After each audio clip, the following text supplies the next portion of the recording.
When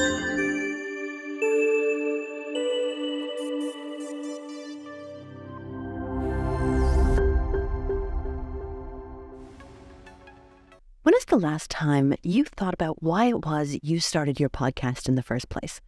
And when is the last time you really sat down and evaluated how well the work you're doing on your show is contributing to those ultimate goals?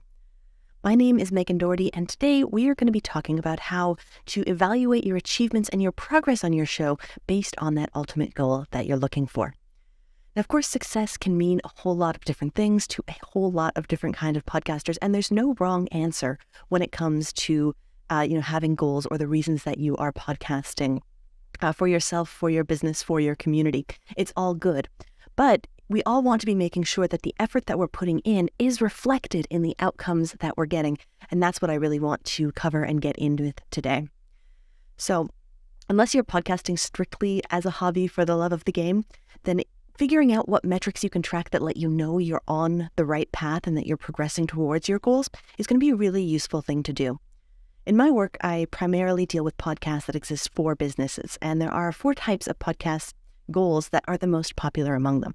There are audience engagement podcasts that engages audiences that a business or a public thinker already has. There are thought leadership style shows meant to establish brand and reputation. Relationship building shows that are mostly about connecting and getting to know more people in your professional network. And of course, content shows that exist to contribute to a flywheel of content that can be used in other areas of the business. But there are also many different kinds of podcasts and other reasons for podcasting. Some shows start with the goal of becoming commercially viable and being revenue-generating shows. Others are created with the idea to build a community around a topic or idea. And then there are others that are trying to raise awareness about a particular person, cause, or idea. So those are kind of the high-level 7 buckets that I want to talk about today.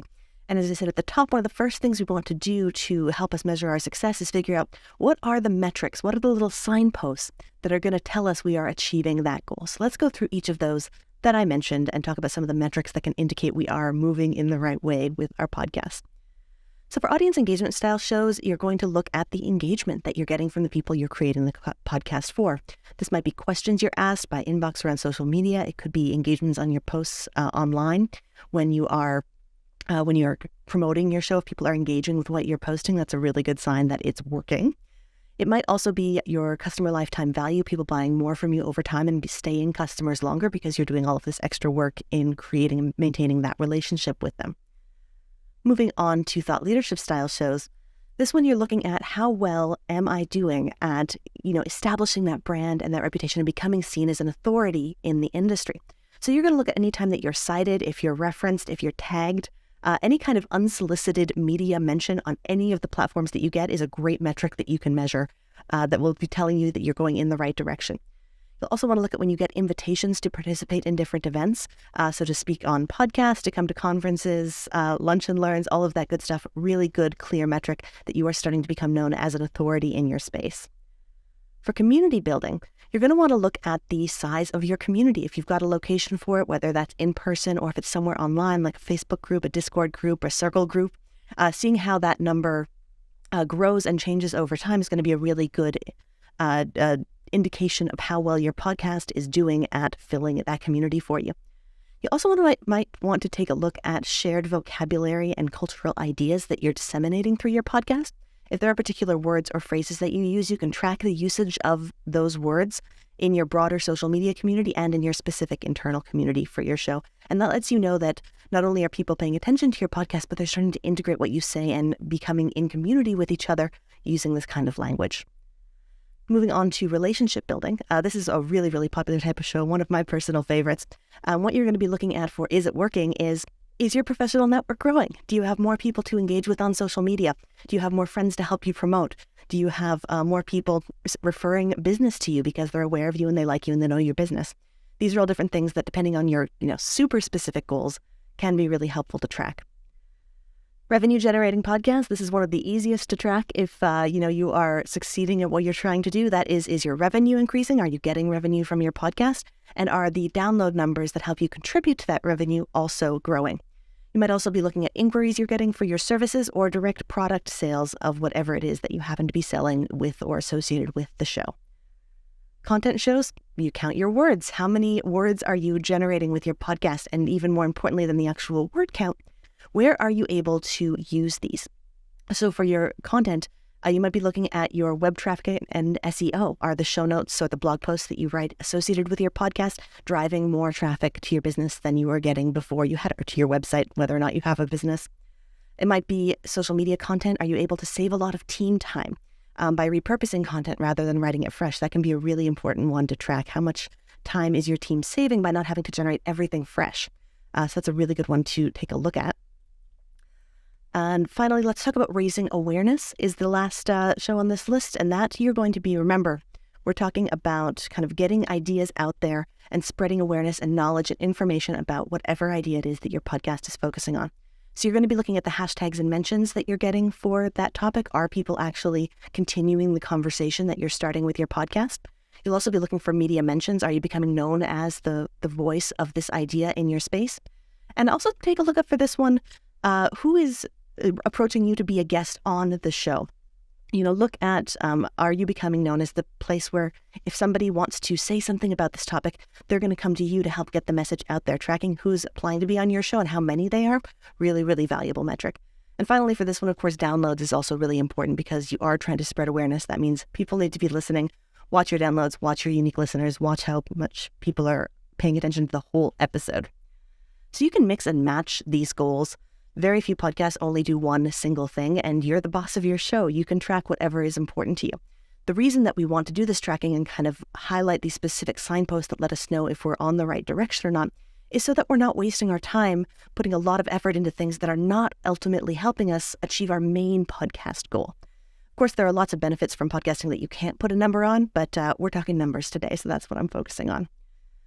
Now that we've got the signposts that we're going to look at, there are ways for each of these show types and for each of these goals that you're trying to achieve that you can really optimize your show, places where you can invest more of your energy, more of your money, more of your time to get more of the result that you want to get you closer to that ultimate goal.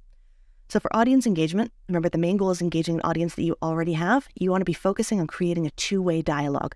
That means investing in really good social media content, investing your time in being out there and engaging, and setting up an infrastructure that makes it easy for your audience to contribute to your show, whether or not that's a call-in line or something like SpeakPipe that you've got set up, and then integrating those two-way dialogue elements into your show itself to give people the chance to really contribute to the creation of your show.